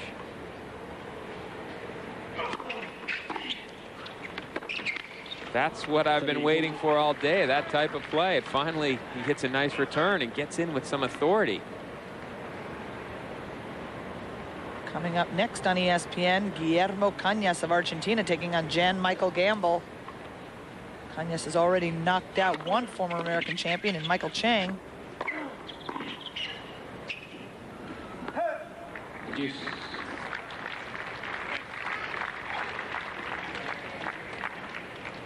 Seven break points saved, one capitalized.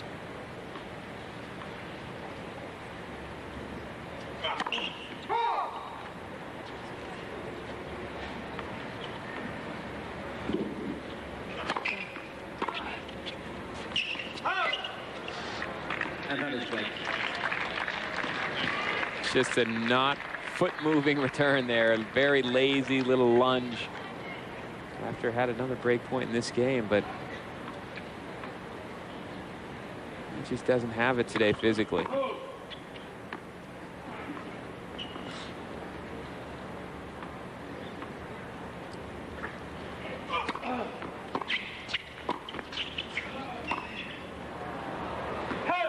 Again, Blake.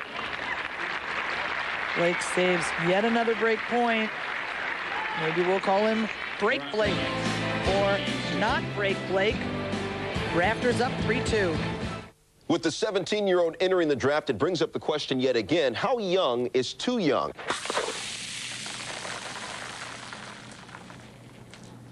In other NBA news, the Golden State Warriors making headlines earlier today by announcing that in 19... Sure, we all receive fan mail occasionally, but there are some Sports Center anchors who average a bag or two a week.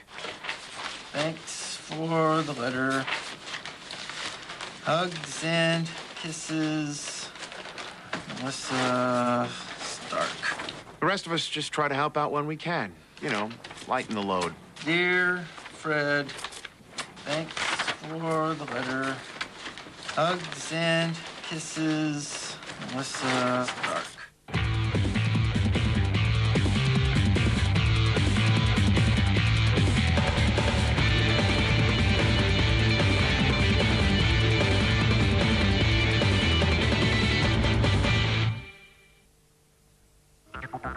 This is the way these championships have shaped up. 10 of 16 seeds knocked out in the first two rounds.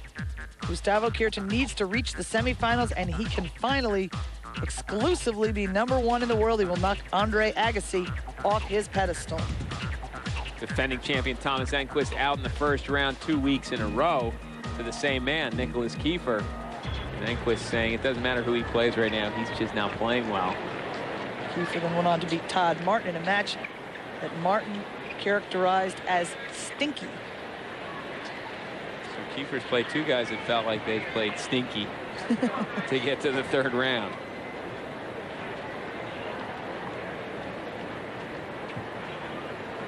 Except Tim Henman didn't play stinky. He beat Kiefer earlier today.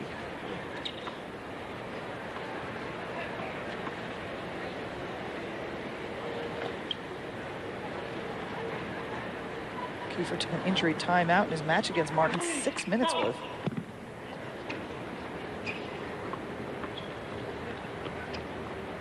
Martin said after that he just took the wind out of his sails and he lost concentration.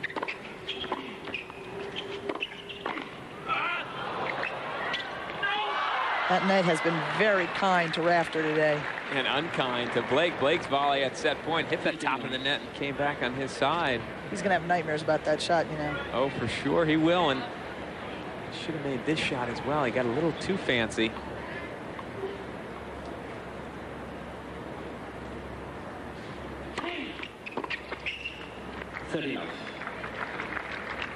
Blake's got some nice shots. He's just not polished yet. You can tell he hits some strange shots at times. His backhand needs a little work, as he said. But his volley is solid looking, technically. He's missed the cute shots. He was at his best when he was firing at the beginning. Just straightforward power. That would be his best.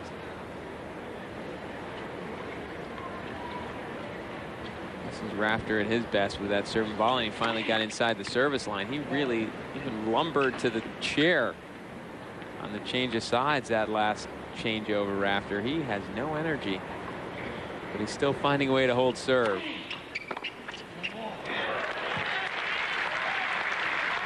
But it's not often you see Rafter not even take a lunge at a ball, and this is what happens. Second serve, he comes in, gets a nice return. He just says, nah, I'm not going to make an effort for that one. I'm going to pick my time when I do need to really lunge. It doesn't matter at 40 love.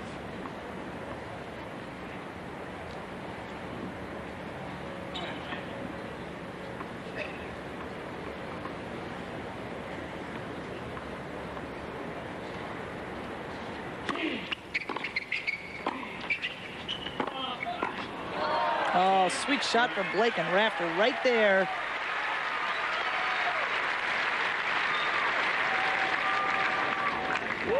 Rafter leads 4-2. Blake has hit some nice fancy shots at times. That one was an unbelievable wrist flick that he got a lot of power off of. It'd be interesting to see Rafter and Blake sit down and have a little chat. Blake talking about his studies. Rafter, very self-taught. He hated school, but he read books on Hinduism and Buddhism, and he just knows there's plenty of life out there outside the tennis court.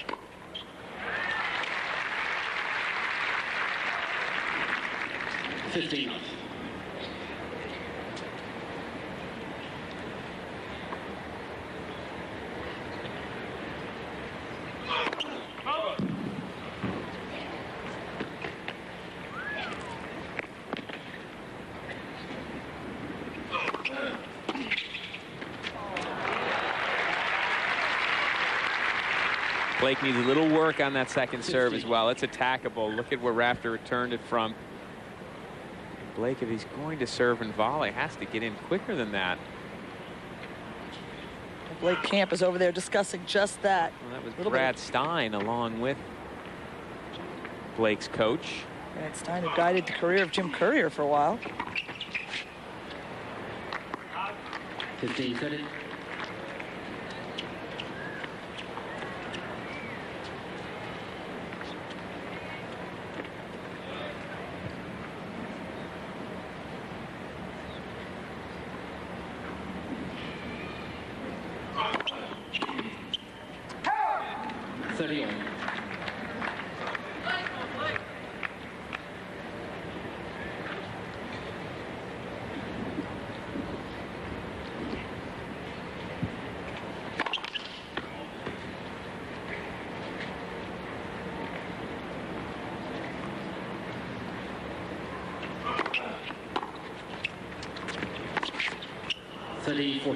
That's the story of this second set. And really, Blake has given it away. He hasn't realized that his opponent's on the verge of being out of this thing physically. Leighton Hewitt has broken serve. What a comeback for him. 6-1, 3-1 down, now 3-1 up in the third and final set. Blake now facing what could amount to a match point.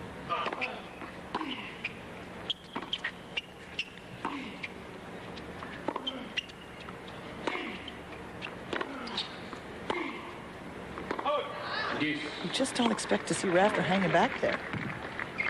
He just doesn't have any energy. He's not playing with his normal life that you see him. One of the great things about watching Rafter is how well he moves, how well he gets up to the net, how hard he works during the points. Well, given that, is he in a way blessed that his next opponent, assuming he comes through here, is Greg Rosetsky. Well, he certainly won't have to work hard in long rallies, but he still has to have more energy than he has here. He's going to have to be quicker up at the net. He has to hope for a night match is what he has to hope for. You might want to go ask after this match is over, can I play at night, please? 1 of 10 on break points. Here's another opportunity with a second serve. He's done very little with these second serves, and they're not hit with a lot of pace.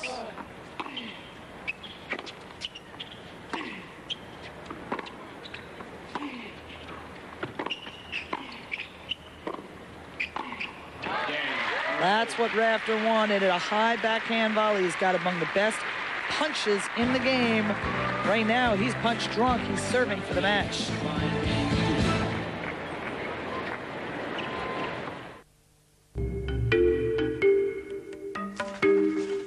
Nice going, Dad.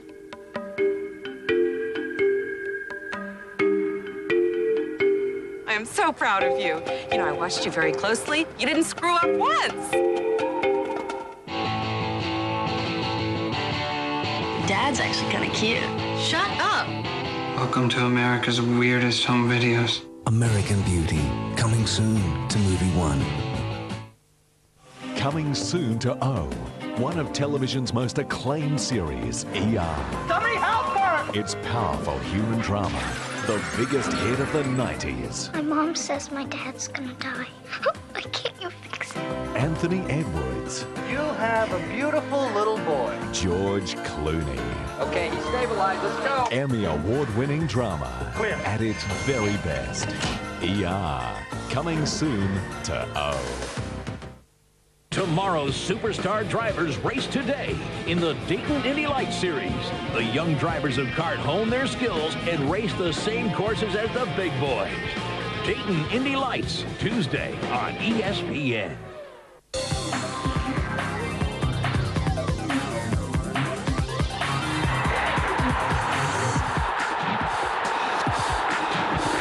Celtic versus Hearts, Saturday on ESPN. Peter Rafter, Tony Roach. Paul Kildare in the red shirt. Well, all the Aussies, that's Rafter's best friend. He's the one who actually gave Rafter the nickname Skunky. There are 2 reasons that Rafter's nicknamed Skunky. If he takes off his hat, you'll see a white spot on top. But when he had long hair, that was a white long streak. It's actually just a gray streak natural to his hair. 15. So he looks a little like a skunk. The other reason, well, he doesn't shower? Close. It's his penchant for flatulence. And Kildare nicknamed him Skunky. It stuck.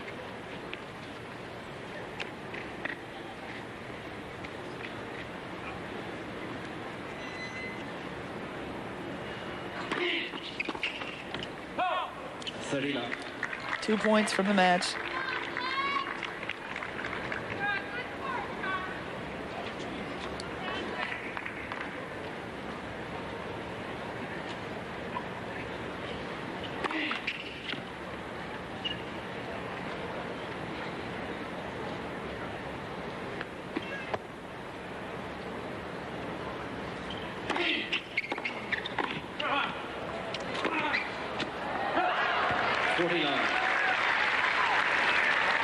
I don't think James Blake realized what an opportunity he had today. He really could have been the player coming out on top.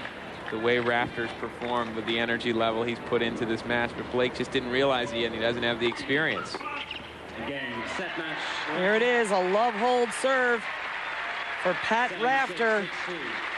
His camp are more relieved than jubilant, as is he. But what a moment for James Blake. You kind of expect him right now to stand up there and say, could I pose for a picture with you? Sweet moment between these two. A little bit of a lesson for James Blake, the Harvard student. But what a memory. He's lost a tight one against one of the greatest, Patrick Rafter.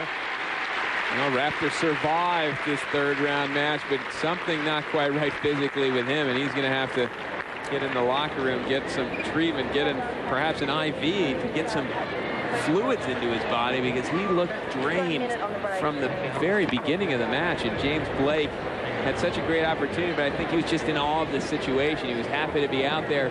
He didn't know what to do when he found himself on the verge of winning that first set. It was a good effort for Blake, a good learning experience, and he'll take something away from this match. But he really could have won today, the way Patrick Rafter played. 21-year-old James Blake from Fairfield, Connecticut. Played Rafter close, but couldn't come out on top, and now Rafter moves on to face Greg Rosetsky. These two played in the finals of the U.S. Open a few years ago, one of Rafter's 2 U.S. Open wins. So Rosetsky gets a chance for a little revenge here in Cincinnati in the quarterfinals. Leighton Hewitt locked in a struggle with Max Mirny in the round of 16. Isha Marazi and Ivan Lubicic also in that section of the draw.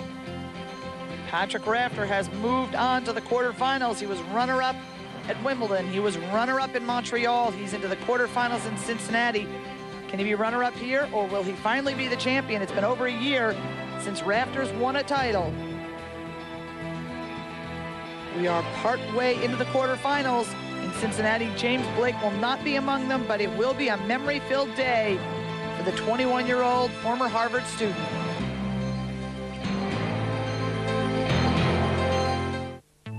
They look good, they handle pressure, they love the limelight. But how sharp are Australia's top athletes? Do their IQs match up to their CVs? Are their brains matched for their brawn?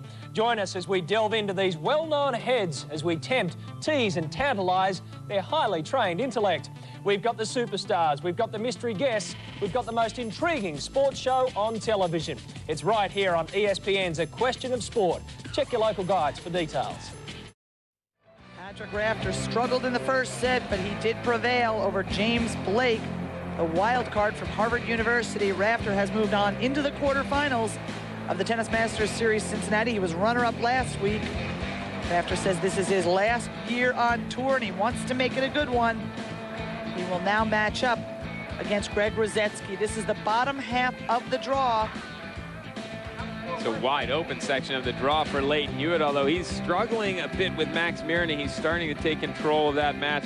Ivan Lubicic is a qualifier. And here's Patrick Rafter and Greg Rosetsky all the way through to the quarterfinals now. Rafter playing awfully well up until this match with Blake. He needs to get some more energy for this quarterfinal with Rosetsky. This will be the 10th meeting between Rafter and Rosetsky. Jan-Michael Gamble will face Guillermo Cañas for the first time in his career.